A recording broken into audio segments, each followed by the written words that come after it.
The new house of my dreams was completed, and I was thrilled about the new life that was about to begin. While looking over our new home, I imagined our future life.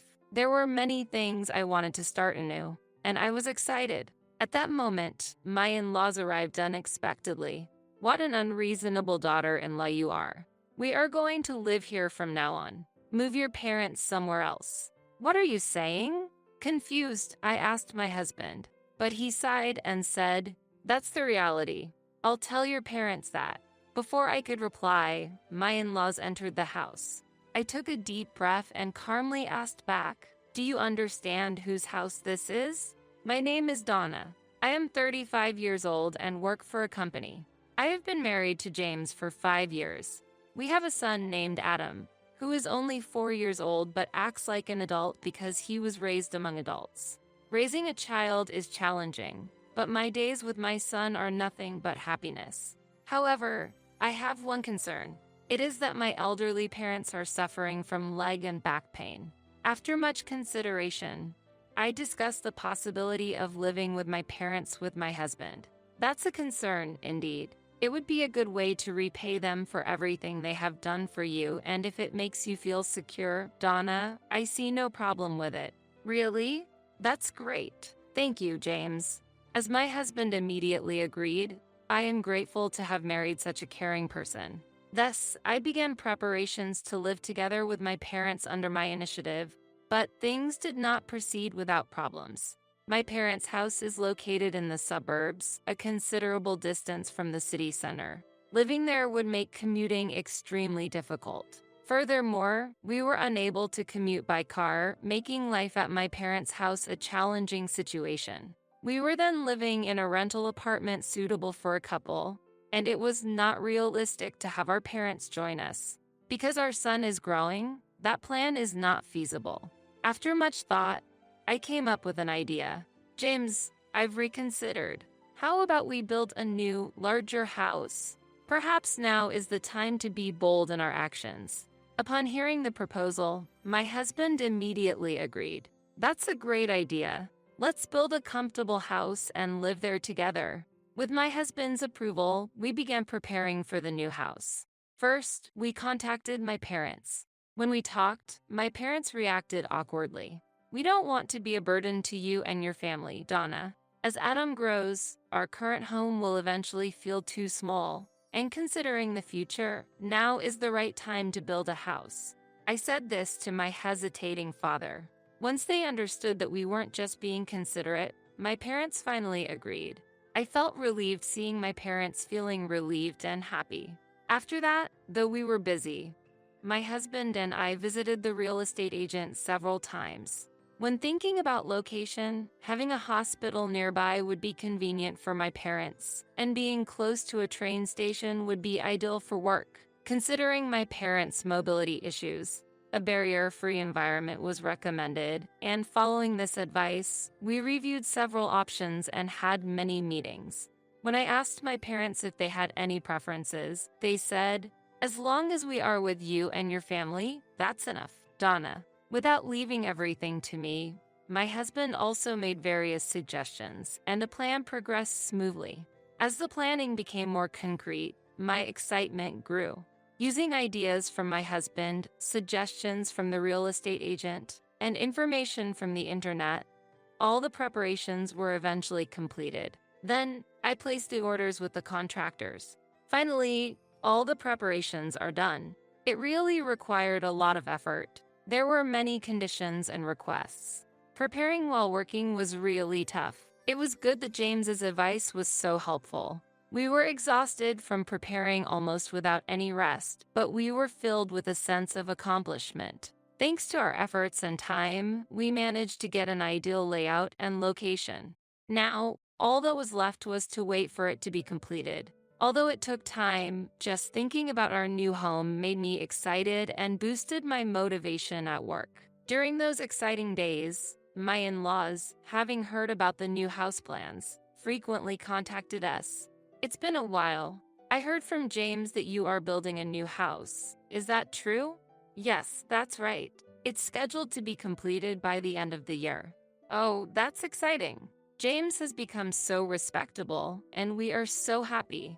We'd love to hear more about the new house, so if you have time, please come visit us. Eh? Oh, okay. That was the phone call from my mother-in-law. Amidst our busy schedule, we had been delaying visiting my husband's parents, so we decided to visit them over the weekend immediately. My in-laws welcomed us warmly. Building a house is hard, but it's a fun experience. A home of your own is a dream come true. Congratulations. My father-in-law was as happy as if it were his own achievement. I was moved and smiled. Thank you. It was certainly tough, but we are really looking forward to it. I want it to be completed soon, but I'm worried about mistakes, yet I'm thrilled about the new house. We were always excited and talked cheerfully. By the way, what's the layout like? Suddenly curious, my mother-in-law asked, clapping her hands, so I showed the floor plan saved on my smartphone to my in-laws. Whoa, it's quite a big house, isn't it? The number of rooms might be too many for just the two of you, right? My mother-in-law and father-in-law commented. We're considering living with Donna's parents.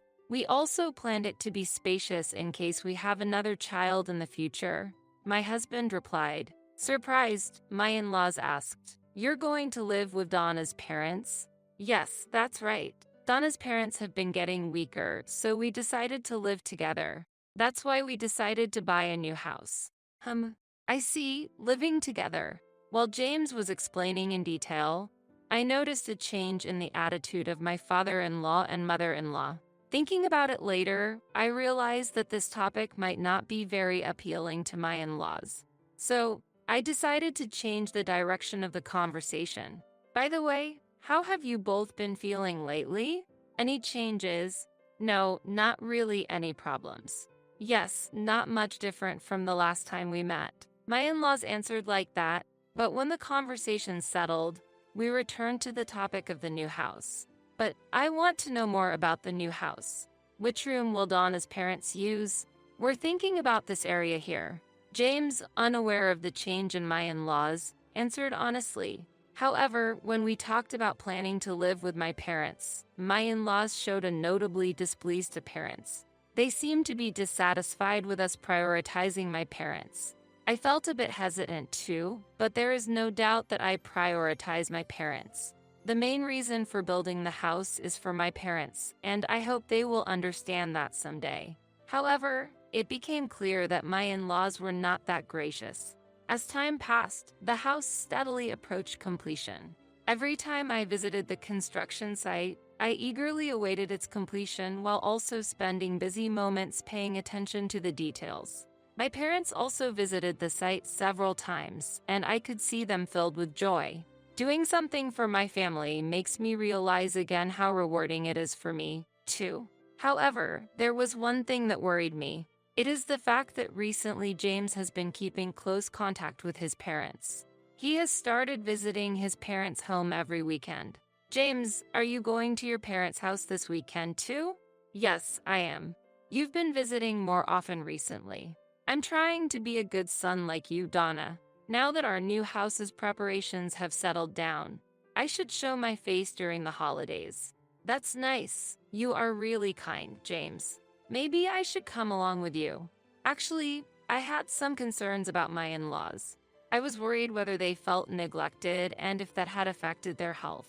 I thought about helping out as well, not just leaving it to my husband. But he shook his head when I suggested it.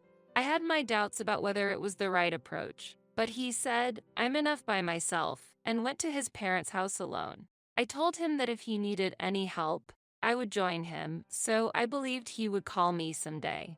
I sent him off that day. Finally, our new house was completed, and the moving day arrived. We loaded our things into the car and headed to our new home. The new house was more beautiful and grand than I imagined. I was so moved that I gasped. The new house of my dreams was completed, and I was thrilled about the new life that was about to begin. While looking over our new home, I imagined our future life. There were many things I wanted to start anew, and I was excited. In the spacious garden, we could invite my in-laws for a barbecue, and my son and husband could play there. It seemed my parents were stuck in traffic, and it would take them a while to come over. You go ahead and wait inside. James suggested that, but I wanted to enter the house together with them. I was about to reply, "No, I'll wait here," when suddenly, my in-laws' car arrived. Why were they visiting? As I stared in surprise, my in-laws got out of the car with bright smiles. This house is really magnificent. This beautiful home is something to be proud of. That's right. It's a perfect house, meticulously planned together with Donna. My husband cheerfully responded to his parents' comments. Really, Donna's sense has indeed been wonderful. I might even admit that. Thank you. I replied as my in-laws haughtily threw out those words. After thanking them, they began unloading heavy luggage from the car. I approached my in-laws in surprise and asked, "Please wait. What are these bags for? What are you trying to do?" To my question, my in-laws gave a shocking reply. "What do you mean?" "Of course, we are bringing these bags into the new house." "What?" With my mouth agape in astonishment, my mother-in-law sighed and responded, "What an unreasonable daughter-in-law. We are going to live here from now on. Move your parents somewhere else." "What are you saying?" As I exclaimed in surprise, my mother-in-law shook her head in disbelief and crossed her arms arrogantly. Normally, a daughter-in-law should respect her husband's family. That's why it's only natural for us to live in this new house. That's out of the question. Hurry up, contact your parents. We need to put our luggage down and we don't have time to attend to you, my mother-in-law declared haughtily. Struggling to understand, I looked to my husband for help, but he responded without changing his expression. "That's the reality. I'll tell your parents that." "Wait a minute. What are you talking about? We built this house to live with my parents. Please don't be so selfish." As I protested, my husband sighed in frustration. You still don't understand? You should just serve me. Your parents will manage somewhere else." I clenched my fists in anger. My husband was already influenced by his parents. Perhaps until then, his true nature was not apparent, and it has only just become clear. "Stop standing there, come help with the bags," his parents ordered and confidently proceeded into the house. Even though I am the owner and had yet to step into the house, their unreasonable behavior infuriated me. Wonderful. The decorations are beautiful and luxurious. With faces filled with joy, my in-laws inspected every corner of the house. My anger reached its peak, and I said to them coldly, "Do you understand whose house this is?" "What?" Caught while they were in a good mood, my in-laws turned to face my question. "Whose house?" "This is James's house, of course." "You think it's a shared property between husband and wife? Such a presumptuous thought is inappropriate. It's audacious for you to claim the new house for yourself when you're being looked after by James." Both my father-in-law and mother-in-law criticized me harshly without giving me a chance to argue. It became clear at that moment that my in-laws were unaware of our financial situation. It seemed James had not explained anything to them. It's unnatural for a house built by James to be shared with his wife. Really, such a presumptuous daughter-in-law is rare. I pity James for having a wife and in-laws like this. My in-laws did not cease their critical words based on their misunderstanding.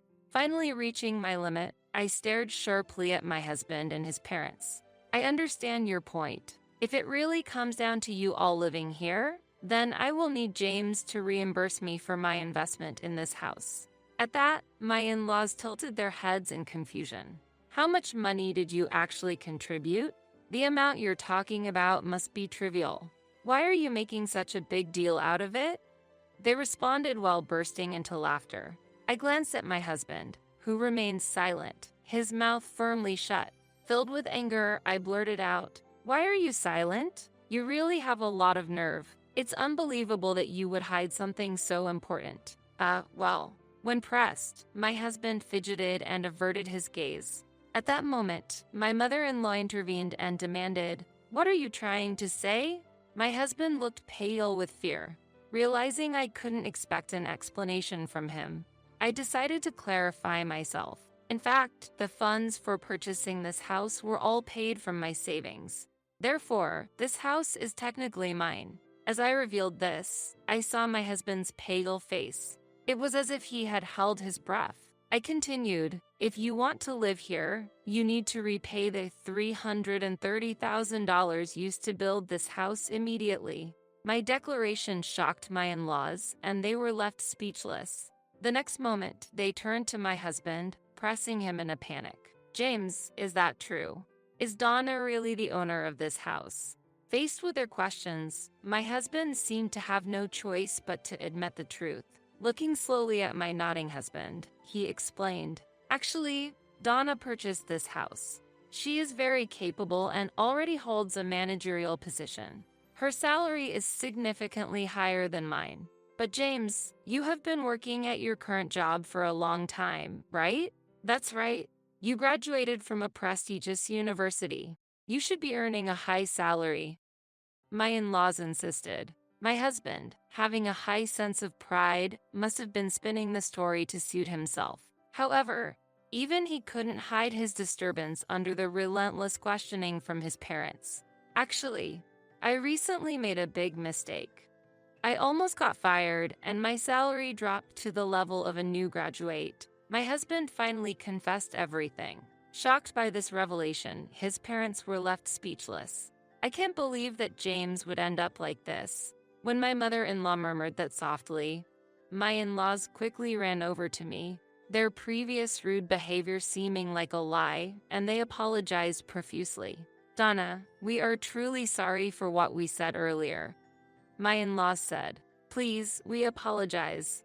Could you possibly allow us to stay here? They continued, what? As I looked at them sternly, they both pleaded at once. Seeing this, my husband also became desperate and pleaded, please, it was wrong of me not to explain. Can you forgive us and allow us to live here? Responding with a calm voice beyond anger, I said, no matter what you say now, I cannot forgive you. This house was purchased to live with my parents. If that cannot be fulfilled, there was no point in buying it. If you insist on staying here, you must immediately pay $330,000. How can we possibly come up with such a huge sum? My in-laws responded, then you must leave. I stated firmly. When I refused, my in-laws began to cry and clung to me. Please don't say such things. We've sold our home and have nowhere else to go. Donna, please forgive us. Please allow us to live here with your parents too. Unbelievable. A household where a couple lives with both sets of parents is unheard of. No matter the reason, it's impossible. If you've sold your house, you should use the proceeds to find another place to live. As I declared this while looking down on them, they began to cry simultaneously. My father-in-law pleaded with a trembling voice. To tell the truth, I've recently made huge debts through investments and gambling. We've used up the proceeds from the sold house and the retirement money, and now we have absolutely nothing left. What? We're retired, can't find work, and my wife has never worked outside the home. You're all we have left, Donna. Their expectations were clear, but this situation stemmed entirely from my father-in-law's actions and has nothing to do with me. You should rely on your proud son. I have no obligation to support you financially, so unfortunately, I cannot help. However, we are legally a family. Remember that. Regrettably, it is impossible to continue living with disrespectful parents and a husband who neither prevents illegal occupation of my property nor stops demanding it. Therefore, I have decided to divorce James. At my firm declaration, my husband weakly pleaded, wait a minute. Divorce isn't something you can just decide like that. Please, don't say such things, Donna. I'm sorry, but I've reached my limit. Please leave this house immediately. Faced with the possibility of divorce, my husband was clearly shaken and, along with his parents, repeatedly pleaded, but my decision was firm. I cannot tolerate them staying in our house without permission for an extended period. If you continue to stay, I will call the police. My firm declaration made my in-laws choose to leave the house hastily. Nevertheless, my husband argued, legally, I am still your husband and have a right to reside here, but I could not accept his claim. If you continue to stay here, I am prepared to take legal action and have you removed. Are you really okay with that? During this conversation, our son, who had been napping, woke up and entered the room. Then he unexpectedly said, "If it goes to court, Dad will be in a really tough situation." Hearing our son's innocent remark, my husband must have felt even more anxiety and desperation. Already at risk of being fired due to mistakes at work, the potential of getting involved in a legal battle greatly increases his chances of dismissal. Quickly grasping this harsh reality, my husband, with a pained expression, hurriedly gathered his belongings and quietly left the house. Just after that, my parents arrived for a visit. Noticing that my husband was nowhere to be seen, my parents were initially shocked. As I explained everything that had happened, they gradually showed warm smiles and expressed their gratitude. "You've stood up so strongly for yourself. Thank you. We're proud of you. You are a wonderful daughter," they said. Hearing their words, I felt a release from the anxiety I had been carrying for a long time and finally regained peace of mind. I had hoped that my husband would understand and accept the situation, but that was a wish unfulfilled. Perhaps escaping from a family that belittled me before things escalated further was actually a stroke of good fortune. The in-laws who had insulted me called repeatedly a week after I drove them out, but I decided not to respond to any of their attempts. According to some information, after losing their home, my in-laws are barely surviving in a poor-quality apartment. Eventually, my relationship with my husband officially ended and the divorce was finalized. Due to his workplace failures, he was transferred to a different region and is now living a challenging new life. Meanwhile, every time I see my parents enjoying the sunshine in the spacious garden of our new home, I feel truly happy. Although things didn't turn out as planned, we are leading a peaceful and joyful life in this beautiful house. As a single mother starting a new life, I am convinced that raising my child in this stress-free environment is far better than the co-parenting I previously endured with my ex-husband. I am committed to doing everything I can until the day my son grows into a fine adult.